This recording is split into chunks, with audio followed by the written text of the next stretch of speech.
by changing your words. Remember, life and death is in the power of your tongue. Good evening, Toastmasters and guests. I'm Avi. I'm pursuing my first year degree in a triple major program, Journalism, Psychology and Literature, offered in Christ University. Humans have come a long way since their prehistoric ancestors. Right from the cave drawings of Ramapithecus man, the Egyptian hieroglyphics, to the present-day man with his internet diaries and blogs.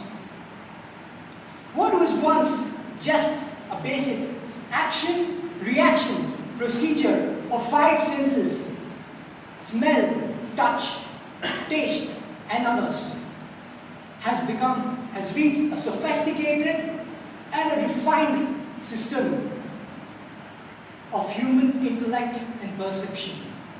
Looking back into my story of communication, it all started when I cried 5 minutes late the time of birth.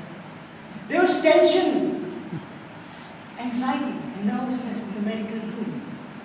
My mom, who was awake, watched me in silent apprehension. Finally, when I made that sound, everyone became happy. Communication through my silence became their worst enemy, as thousands of thoughts popped into their mind.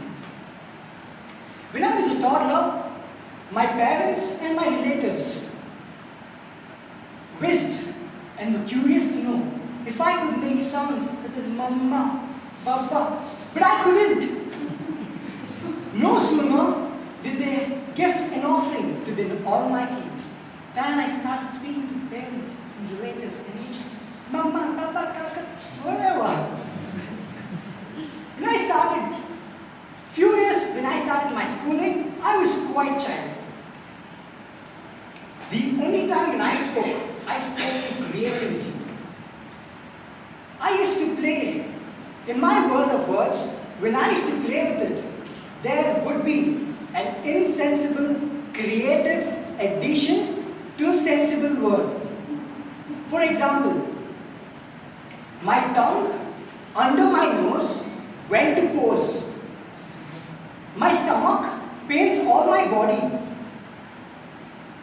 As the time got rolling, so did my communication skills. I started conversing with ease with the localites, but I used to stutter and stammer when I would speak to my colleagues or anyone in English, as my English scores were bad. I refrained from taking part in any activities which required you to come on stage and speak. I was afraid.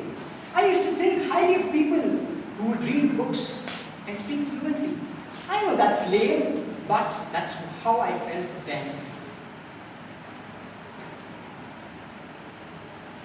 But all these things changed once after my 10th grade. Once I joined St. Joseph's Boys High School. It set a benchmark for me.